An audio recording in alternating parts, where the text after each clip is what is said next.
I'm Caroline Mitchell, ex-police detective and crime thriller author.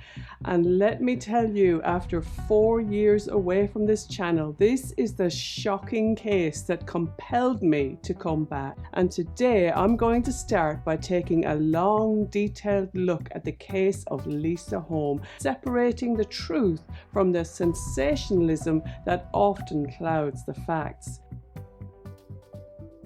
The murder of Lisa Holm didn't just shock the local community, it shook Sweden to its core and triggered one of the largest missing persons searches in the entire country's history.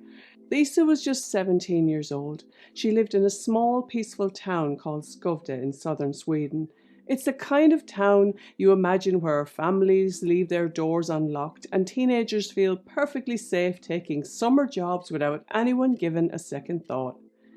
And Lisa wasn't rebellious or reckless. She was said to be a deeply grounded and thoughtful young woman who loved spending time with her friends and family. Her parents adored her. She was one of the youngest of 3 children, and they often spoke of how mature and responsible she was for her age. When she landed a summer job at Café Blomberg, it must have felt like a small, exciting step towards independence. The cafe is tucked away in the beautiful Swedish countryside, not far from the edge of Mount Kinnikulle. It was surrounded by trees, beautiful countryside and winding lanes, the kind of place you'd hear the sound of birdsong long before you'd hear the sound of a passing car. It was peaceful, but it was that very isolation that could feel eerie too, especially when the sun began to dip behind the trees late in the evening. Lisa had been working there for a few weeks, and it was around a 30-minute journey from her home. On Sunday, June 7th, 2015, Lisa went to work as usual. That evening, she finished her shift at the cafe, and at precisely 6:23 p.m., as the long summer sun began to fall, she sent a final routine text message to her father to let him know she was locking up and heading home. But she never made it. And as you can absolutely imagine, the immediate sinking sense of worry that began to consume her parents when she didn't come home on time. Her father later recounted that this specific day was the first time that he had allowed her to use her moped to travel home from her summer job alone. For the previous fortnight, he had gone with her, riding alongside her as she practiced on the moped and negotiated those winding, isolated roads. It's a process of liberation. I regret it now terribly, he later said when he took the stand during the trial. And you can see how this simple, normal, trusting decision made by a loving parent has haunted him ever since. When Lisa hadn't returned home by 8 o'clock, just an hour and a half after her text, he drove out to the cafe to look for her, meticulously scanning the road for any sign that she might have crashed or broken down. But when he arrived at the cafe, the situation instantly became terrifying because he found her moped abandoned with the keys still in the ignition and her bag lying next to it. I mean, it was as if she'd disappeared into thin air. Bewildered, he searched the immediate area himself, and at 9:47 p.m. he was worried enough to call the police, a call that officially sparked one of the largest missing person searches that Sweden has ever known. He described his daughter to the police as a shy person in unfamiliar surroundings and someone who would never go with someone she didn't know unless she was forced. For Lisa's family, the nightmare had begun. The police acted fast. Swedish authorities, who are known for their incredibly methodical approach, immediately mobilized resources from neighboring regions. Now, when I was in the police, we received calls about missing people all the time. They were assessed by priority, and most people returned home.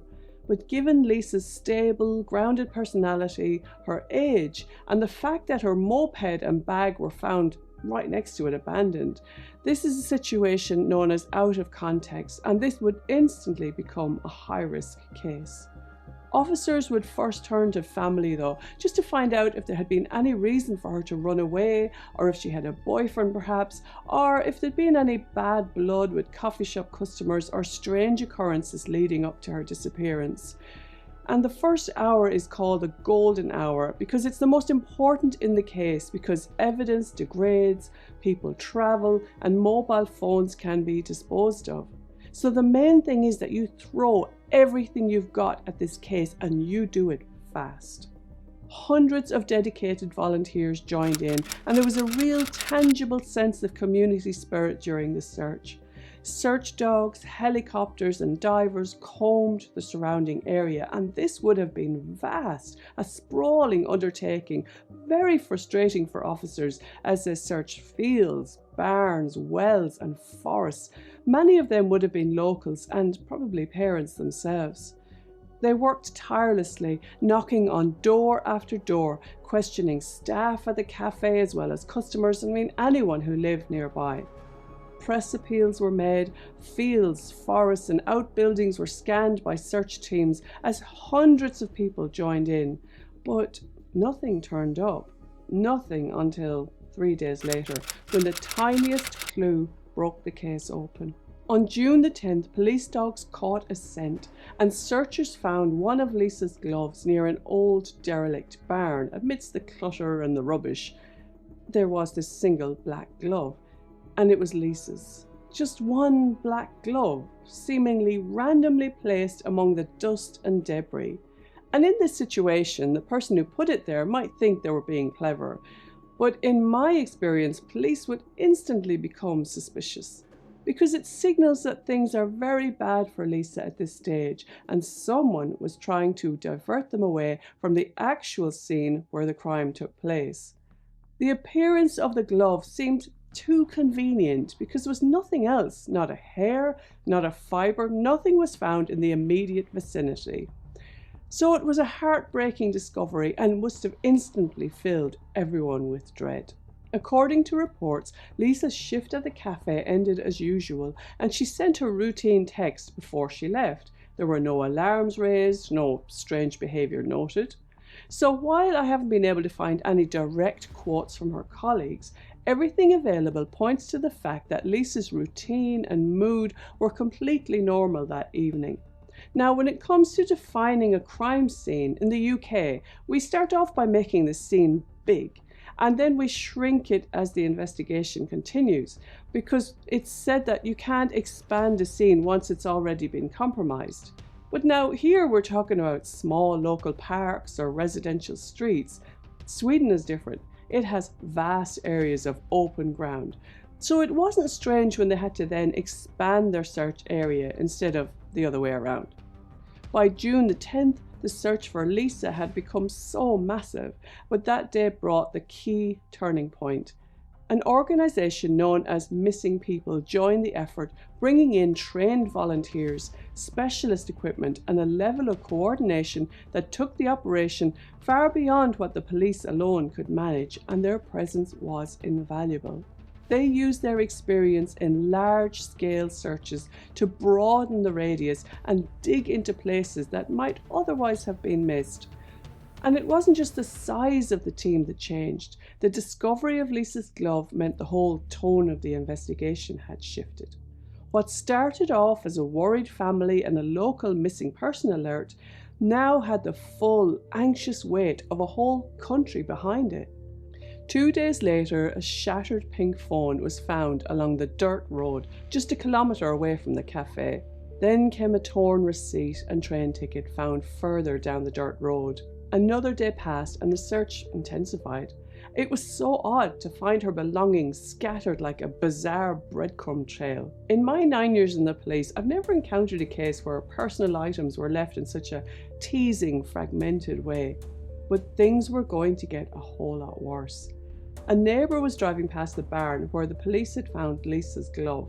He noticed that the crime scene tape had been removed, so he decided to go in for a look. And that's when he found Lisa's earrings on the floor.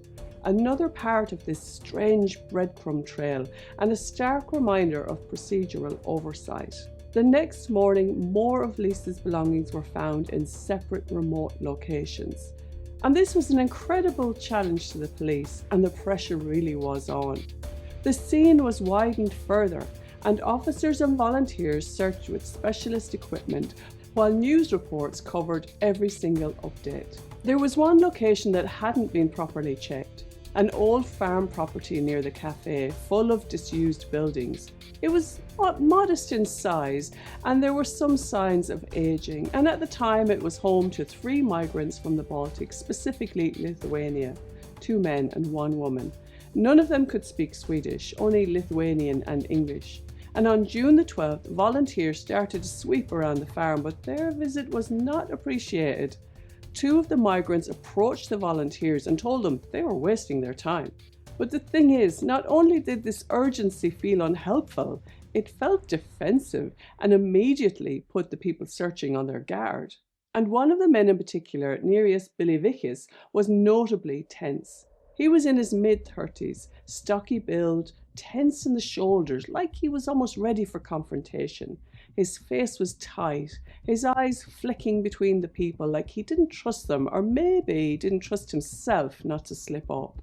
He wasn't overly aggressive, but they said there was something about his entire demeanour that put people on edge. He spoke in clipped English, firm and dismissive tones, telling the volunteers to move on. He repeated that the police had already searched the area and they were wasting their time. But it wasn't just what he said, it was how he said it. It was too forceful, too insistent, like he needed them gone right now. And when he threatened to call the police, the confrontation changed from suspicious to downright chilling. Now, thankfully, the search party wouldn't back down. They politely told him to back the hell off while they continued to search around the farm, because there was something about this place that made them feel deeply uneasy. And as the search teams pressed forward, well, none of them knew that within hours they would stumble upon a horrifying discovery that would officially end their search. It's kind of ironic, really, but if this man's goal was to draw attention away from the property, he achieved quite the opposite. In fact, his behaviour unsettled the volunteers so much that they eventually called the police. The farm was expansive with lots of barns which contains farm equipment, and then you had the main building where the migrants lived. There were several wooded areas, and it's hard for officers. If you concentrate all of your search in one area, then you're taking valuable resources away from another. But the man's behaviour had successfully raised enough suspicions, and police made the right call, because the clues started to slot together like pieces of a jigsaw puzzle as police realised that everything they had found so far was part of a trail which led directly to the farm. And then there was another breakthrough as Lisa's jacket was found, as well as her white moped helmet, and her family really must have been waiting for the worst as each discovery was made. Detectives discovered that the grass had been flattened, leading up to one of the small white sheds. And it's important to remember that this building wasn't all that far from where Lisa worked. And when the police entered the small, stale space, well, what they found would haunt them for the rest of their lives. It wasn't just any shed. It was a small, creepy, windowless storage unit on the farm property, a kind of forgotten place tucked behind the main buildings. And when officers forced open the door, they were hit with an indescribable smell. And as an ex-police officer, I can tell you, once you smell death, you will recognize that again instantly. It is a scent like nothing else you have smelled in your life. And they would have known there and then that a body was near. Officers discovered Lisa's body partially dressed with grey tape sealing her mouth shut. What's clear is that she was deliberately concealed in a very tight space. The investigators on the Holm case later admitted that the darkness of the scene and the sheer scale of the search left a lasting mark on the officers. And poor Lisa had been placed in the narrow space, her hands tied behind her back, and she had been strangled to death. The frayed, knotted rope was still around her neck. And this was now a cold-blooded, premeditated murder. Nearly a week into the search, Lisa had been found, but in the worst possible way. The discovery sent shockwaves through the community. Family, neighbours, colleagues, and the team of volunteers were naturally devastated. And a whole new level of police work began. The person who had brutally murdered such a beautiful young soul was still on the loose. Crime scene investigators began their detailed work, and they had a lot to get through. And this wasn't like crime dramas on TV where people just march in and out. This scene would have been locked down and entry and exit strictly enforced. And naturally, the village of Bloomberg fell into shock. Suspicion fell immediately on Nereus. The area where Lisa was found was so remote, and only a handful of people lived nearby, and even fewer had access to that particular building. But then something more interesting emerged. Lisa's phone data showed that it had connected to a Wi-Fi router on the farm after she disappeared. And guess who the router belonged to? Nereus. He was working construction on that very farm, living in a small cabin on the property. And at first glance, Nereus was quiet and polite, but investigators quickly found holes in his story. He said he had no idea who Lisa was, that he hadn't seen her, and that he had been home all evening when she disappeared. But his phone records, internet history, and DNA evidence told a very different story. Now, in my experience, criminal masterminds are in the minority. I may write about sophisticated killers in my crime thriller novels, but in reality, the people who carry out such awful crimes just aren't very bright at all. And Nereus fell squarely into this category. Okay, so let's transition to the crime scene itself. Well, the work shed was a deeply disturbing location. I mean, it was like something out of a horror movie. It was dirty, disorganized, and immediately felt wrong to the investigators. But what mattered wasn't even the smell or the weird atmosphere. It was the forensic signature. Detectives scanning the room noticed that a pipe and the floor beneath looked suspicious. Why? Well, they found fragments of rope there. And when that rope was collected and analysed, it was confirmed to be the same kind used to strangle Lisa. And this wasn't a guess, this is called transfer evidence, and it confirmed the location of the fatal assault. Now that was just the beginning of the forensic examination of the room and Lisa's clothing, which brought overwhelming results. Nereus's semen and DNA were found on the rope and on her garments, both inside and out, and scattered around the work shed. So this established the clear sexual motive and placed the killer at the scene. When confronted, his excuse was weak, to say the least. He said he had simply relieved himself in the barn on a totally separate occasion. Now, as a detective, when you hear an explanation like that, and one that doesn't account for the DNA on the victim, the rope, or the overwhelming transfer of evidence, you know you're dealing with a guilty party offering a desperately illogical cover story. Now, there's a bizarre detail here that often gets confused in other YouTube videos. Outside the work shed, police found human feces, which was collected and confirmed to belong to the suspect. And that is the verifiable fact that we deal with in police work.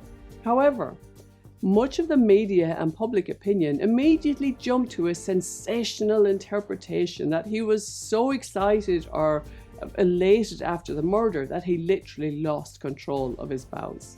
As investigators, we deal with the evidence. It's believed he experienced an extreme physiological response, but that could stem from panic, fear, rage, or a disturbed reaction so powerful that it caused a loss of bodily function at the crime scene. That signature was left right there for police to find, and it confirmed his presence and his intense agitation. Detectives realized that the suspect had been routinely breaking into a nearby structure. Inside, they found a small room that offered the perfect vantage point with a clear line of sight directly to the café where Lisa and other young women worked. And when they swept those walls with a black light, the discovery was deeply unsettling.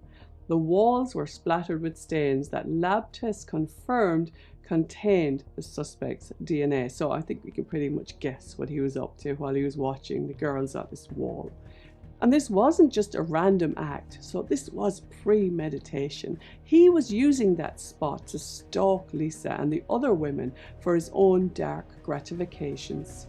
At this point, the evidence wasn't just overwhelming, it was absolute. Or as we call it in the police, prima facie, an open and shut case. So let's walk through the chain of evidence, because this is really where the case becomes airtight. First, police found Lisa's blood in his cabin. Then they discovered her hair on his jacket. Her DNA was found on a rope in his home, and his DNA was found on her body.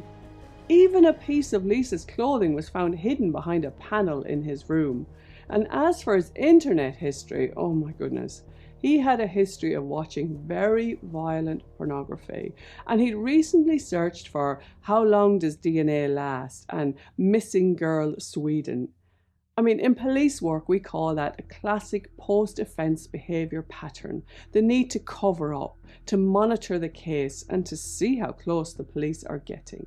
Before we discuss the verdict, I need to address the persistent question about where exactly Lisa was murdered, because there's various YouTube videos that give different locations, and I did have to go down the rabbit hole a bit with this one. There's confusion in reports because of how the crime scene unfolded, but the most consistent and forensically supported conclusion is that Lisa was murdered by strangulation in the milking room on the Malthorpe estate, which is where her body was, and then immediately concealed inside the narrow cabinet. The DNA, the rope fragments, and the struggle evidence all concrete the actual killing in this milk shed. While public reports may contain confusing language about specific assault details, the court confirmed a sexual violation based on overwhelming DNA evidence, semen on her clothing and body, and that the murder was committed to conceal that sexual crime. Nereus was arrested just days after Lisa's body was found. His brother was questioned too, but there just wasn't enough evidence to charge him. He claimed he'd heard nothing, hadn't seen anything, and to this day he maintains his innocence and said he had no idea what Nereus had done. Nereus's wife stood by him, amazingly enough, and we still don't know if she was aware of what happened that day.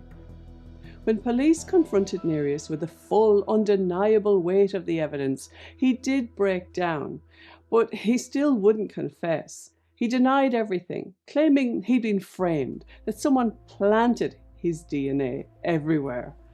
But the courts didn't buy it. I mean, he was a lying coward to the end, making the poor family of the victim go to court to testify. I mean, he could have at least given them that much, that he spared them that.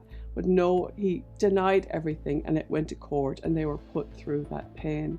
He was eventually found guilty of murder and sentenced to life in prison in 2015. Sweden doesn't have the death penalty, but this was as severe as the justice system gets. But Nereus wouldn't stop trying to wriggle off the hook. He immediately appealed the verdict, and the following year both the Court of Appeal for Western Sweden and the Supreme Court upheld the conviction for murder and confirming his sentence to life imprisonment. Nereus Biliviches died in prison in August 2022 after being stabbed by another inmate. As we said in the police, they live by the sword, they die by the sword, and I can't see that too many people were sorry to see him go. Some believe Lisa's murder was entirely premeditated, and given the type of violent pornography found on his computer, that seems to have been the case. Others argue it was a crime of opportunity and he saw her walking to her moped and acted fast and on impulse. Now, from my police perspective, I'd say it was a mixture of both. He might not have planned Lisa specifically, but he did have his tools ready. Rope, a tape, a secluded location. He had given this thought, and it was just a matter of time before his fantasies blended into reality, like many offenders of this kind. The one thing this case proves is the importance of police procedure. And without digital forensics, the DNA matches, and the massive public response, Nereus might have got away with it. Because had he been allowed more time, he could have hidden the body better and cleaned up every trace of his DNA. Mind you, there was quite a lot of it. And let's not forget, this investigation was wrapped up within a week. Now that is incredible in investigative terms for such a vast space. Cases like these don't solve themselves. They take methodical planning, coordination, and real steely calm under pressure. Lisa's parents handled the entire ordeal with grace and strength that honestly, as a parent, I just can't fathom. Do you think this case could have been prevented? Should Sweden rethink the death penalty or how they screen foreign workers in rural areas? Let's talk about that. If you'd like to understand how real detectives approach cases like these, from offender profiling to forensic breakthroughs, please hit subscribe. I've sold millions of thrillers, but I started off in a squad car, and I bring that real-world experience into every video. And remember, crimes like these are rare, so please don't let them give you nightmares. If the community search volunteers prove anything, it's that there are so many good people in the world. Thanks a million for joining me. I promise not to leave it so long next time, and as I said, I'd love to hear from you. So until next time, don't have nightmares. Take care.